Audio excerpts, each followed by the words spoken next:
So communities, rural communities, they were happening in the 1960s, were trying to.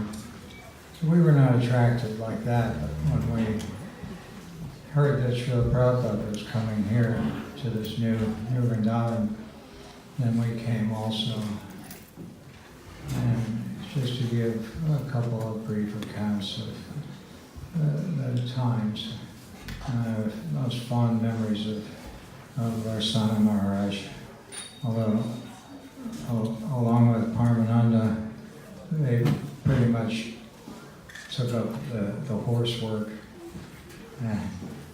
Parmananda just went full stream ahead, and Varsana Maharaj, he was like a solitary individual. So his 24 hours was easy to freelance. When we first came, we were the first visitor when we came back. And one of the first things was at the foot of the road, we fell in with a group of young devotees who were carrying a wringer washing machine on a pole on their shoulders. Prajumna was one of them, and he was a smaller frame than I am now. And so we carried this washing machine up. And when it later broke down, Srila Prabhupada got a kick out of it because he then commented about our mechanical contraptions. But the first summer, Truni and I and our little son stayed in a pub tent. We had all of our possessions in a footlocker, although it would be so today. And we built a little A-frame. Subsequently, I gave a hand to Bhagavatananda for doing the marble work at Vrindaban, and of course we all worked in the fields. I cut the posts for the pavilion on the hill at Vrindaban with a double-headed axe. I never operated a chainsaw in my life till I went to Pennsylvania. I was afraid of chainsaws, and we didn't have them anyway. So that's what we did. In the summertime, everybody, all the Vrishvasis would walk or slide down the hill to the freezing cold. It could be August, it'd be freezing cold water at the waterfall. And then you'd be wringing wet with sweat, so you got back up to the hill. So, and I don't know, I'm drawing a blank here. You want to speak to anything? All right, I'm going to turn this over to my better half. Thank you.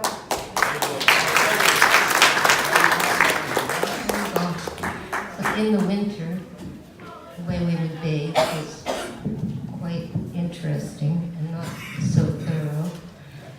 It was just a sponge bath. We had a little bucket and just start with the cleaner parts of your body, and no drain or anything, so you had to chuck it out and the end. And pretty much all winter didn't wash your hair.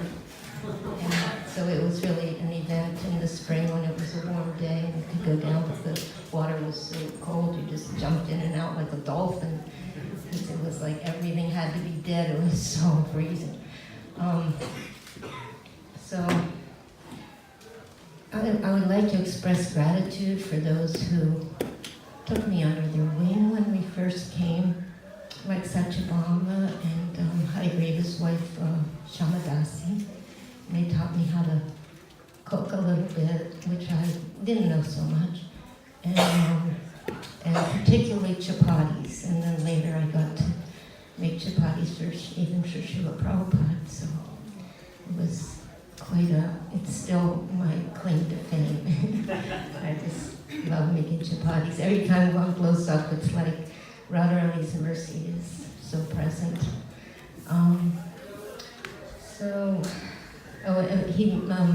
Yadunandan mentioned the tent all summer that we stayed in, and it rained a lot that summer, so we were constantly hanging wet things out on the line. So it was a bit of a challenge, but because when Srila Prabhupada was there and we went there thinking he would always be there, was some trick of Krishna's, because to be in Srila Prabhupada's presence was life, was the light of our life. And he actually, the day, we had visited a few days, but the day after we came and got initiated, we were there like 2 days, he left. And it was really heartbreaking. We were all crying at the airport. We have some pictures if anyone wants to see.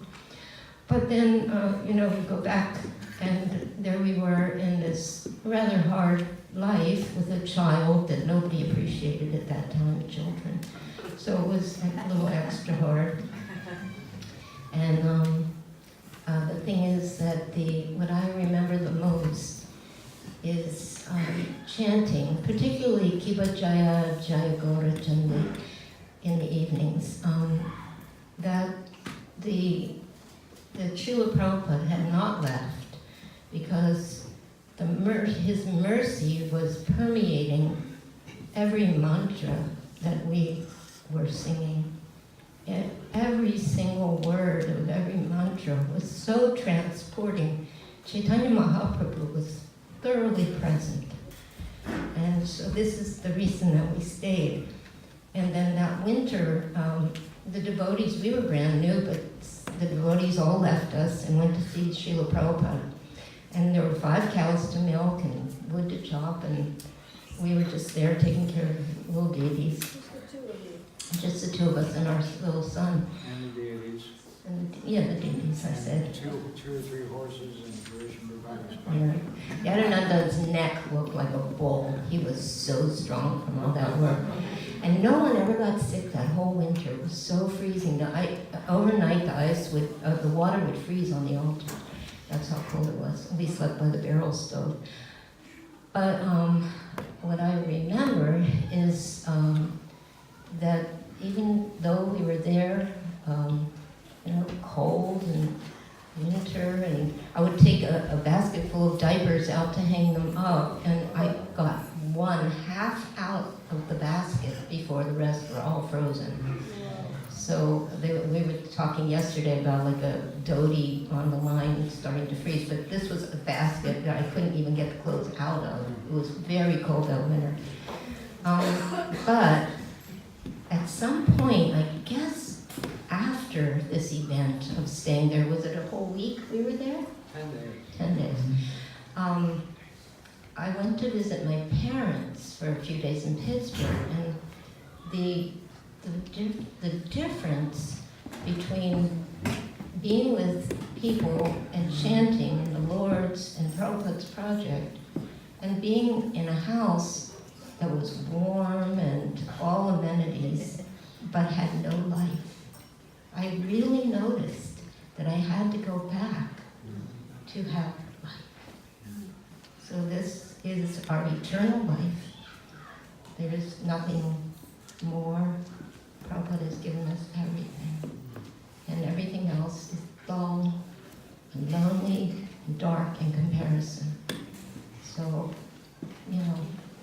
whatever hardships, as Varshan Maharaj had said, whatever hardships we've gone through, it's glorious because we're serving Srila Prabhupada and he's the best.